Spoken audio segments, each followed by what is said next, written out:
दूसरा सलातीन बाब 22।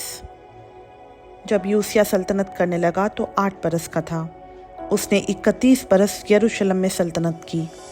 उसकी माँ का नाम जदीदा था, जो बुसखती अदाया की बेटी थी। उसने वो काम किया जो खुदावंद की निगाह में ठीक था, और अपने बाप दाऊद की सब राहों पर चला, और दाहिने या बाएं हाथ को मुतलिक ना मुड़ा।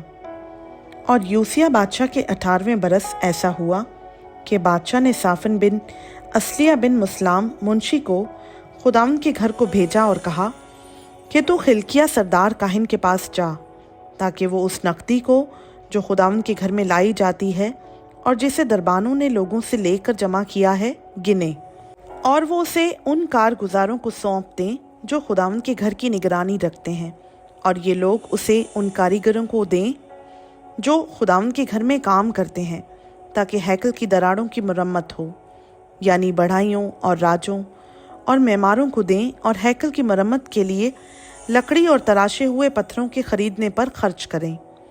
लेकिन उनसे उस नकदी का जो उनके हाथ में दी जाती थी कोई हिसाब नहीं लिया जाता था, इसलिए कि वो ईमानतदारी से काम करते थे।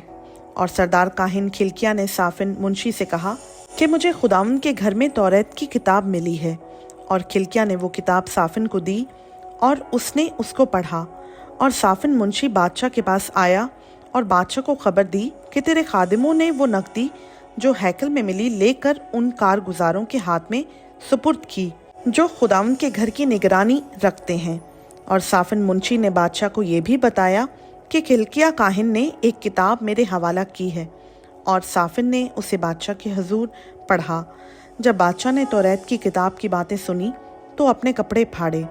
और बादशाह ने खिलकिया काहिन और साफिन के बेटे अखीकाम और मिकाया के बेटे अकबूर और साफिन मुंशी और इसाया को, जो बादशाह का मुलाजिम था, ये हुक्म दिया कि ये किताब जो मिली है इसकी बातों के बारे में तुम जाकर मेरी और सब लोगों और सारे यहूदा की तरफ से खुदावंद से दरियाफ्त करो, क्योंकि खुदावंद का बड़ा गज़ब हम पर इसी सबब से भड़का है कि हमारे बाप दादा ने इस किताब की बातों को ना सुना, कि जो कुछ उसमें हमारे बारे में लिखा है उसके मुताबिक अमल करते। तब खिलकिया काहिन और अखीकाम और अकबूर और साफिन और असाया खुल्दा नबिया के पास गए, जो तोशा खाना के दारोगा सलूम बिन तिकवा बिन खरखस की बीवी थी। ये यरूशलेम में मिशना नामी महल्ला में रहती थी। सो उन्होंने उससे गुफ्तगू की। उसने उनसे कहा, खुदावंद इस्राएल का खुदा यूँ फरमाता है कि तुम उस शख्स से जिसने तुमको मेरे पास भेजा है कहना कि खुदावंद यूँ फरमाता है कि मैं इस किताब की उन सब बातों के मुताबिक जिनको शाही यहूदा ने पढ़ा है इस मकाम पर और इसके सब बाशिंदों पर बला नाजिल करूँगा, क्योंकि उन्होंने मुझे तरक किया और गैर माबूदों के आगे बखूर जलाया, ताकि अपने हाथों के सब कामों से मुझे गुस्सा दिलाएं। सो मेरा कहर इस मकाम पर भड़केगा और ठंडा ना होगा।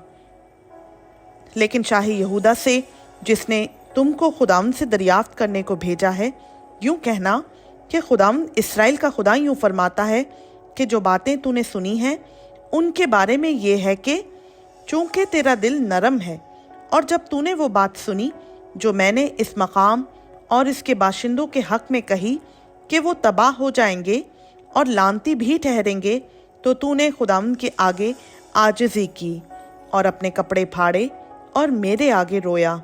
सो मैंने भी तेरी सुन ली।